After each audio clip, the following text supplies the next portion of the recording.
তো অবশ্যই, আপনি কোনো চিন্তা করবেন না, আপনার কাজটা হয়ে যাবে। ঠিক আছে, চিন্তার কথা বলছেন? হ্যাঁ শোনেন, যার যখন যায় সেই তখন বুঝে ব্যথাটা কতটা। সে আমার নিজের রক্তের ভাই। আমার ভাইয়ের যদি কোনো ক্ষতি হয়েছে না, আপনাকে কিন্তু আমি ছাড়বো না। আর হ্যাঁ, আপনাকে বিশ্বাস করি জন্যই কিন্তু টাকা 5 লক্ষ দিয়েছি। আমার ভাই আমার হাতে পাবো, তারপরে আবার 5 লক্ষ টাকা পাবেন আপনি, ঠিক আছে? আচ্ছা ঠিক আছে, আপনি এতটা টেনশন নেবেন না। শুনুন, আগামীকালকে যখন আমরা আপনার ভাইকে কোর্টে নিয়ে যাওয়ার জন্য ওই যে রেজাউল টাকলার ওই বটতলা আছে না, ওখানে গিয়ে আমি গাড়িটা স্লো মোশন করব, ঠিক আছে? ঠিক সেই মুহূর্তে আপনি আপনার লোকজনকে নিয়ে আমাদের গাড়ির উপর অ্যাটাক করবেন, তারপর একটু আমাদের সাথে ফাইট করবেন, এর মধ্যে আপনি আপনার ভাইকে নিয়ে চলে যাবেন, আর বাদ বাকিটা আমি ম্যানেজ করে দেবো।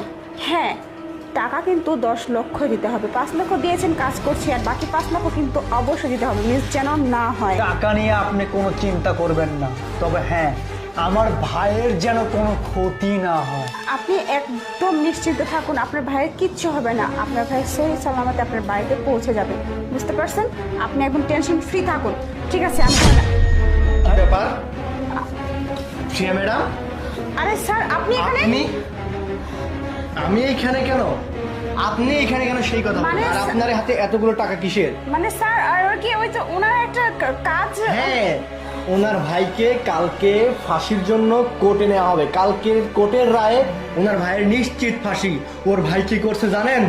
একটা ছোট্ট শিশু মাসুম একটা মেয়েকে ধর্ষণ করছে, তারপরে ওই মেয়েটা কি গলা টিপে হত্যা করছে। বুঝতে পারতেছেন আপনি বিষয়টা? এইটা নিয়ে গোটা দেশ পর্যন্ত কাঁপতেছে। আর আপনি কি করতেছেন? সামান্য 10 লক্ষ টাকার বিনিময়ে ওই আসামিটাকে ছেড়ে দিয়ে আমাদের পুলিশের মুখে চুনকালি মারতেছেন, তাই না? না, স্যার। আপনার মতো কিছু পুলিশ অফিসারের কারণে আমাদের প্রতি পুলিশের কাছ থেকে আস্থাগুলো উঠে চলে যাচ্ছে। সি, আপনার লজ্জা করলো না? আপনি কি ভাবছেন? হ্যাঁ, আরে এটা আপনার মাথায় এই দেখুন সিসি ক্যামেরা মারাটা লাগানো কি? হয়েছে। আপনার এই সমস্ত কার্যকলাপ মন্ত্রী পর্যায় পর্যন্ত লাইভ টেলিকাস্ট চলতেছে। বাহিরে গিয়ে দেখুন, পুরো গাড়ি বহর আপনাকে রেডি করা নিয়ে যাওয়ার জন্য রেডি হয়ে দাঁড়িয়ে আছে। স্যার, আপনি এইসব কখন? আমি তো কিছু বুঝতে পারতেছি আপনি না। যখন থানা থেকে বের হচ্ছিলেন তখনই আমি অন্য একটা মেয়েকে দিয়ে আপনার মাথায় হেলমেটটা পরিয়েছিলাম।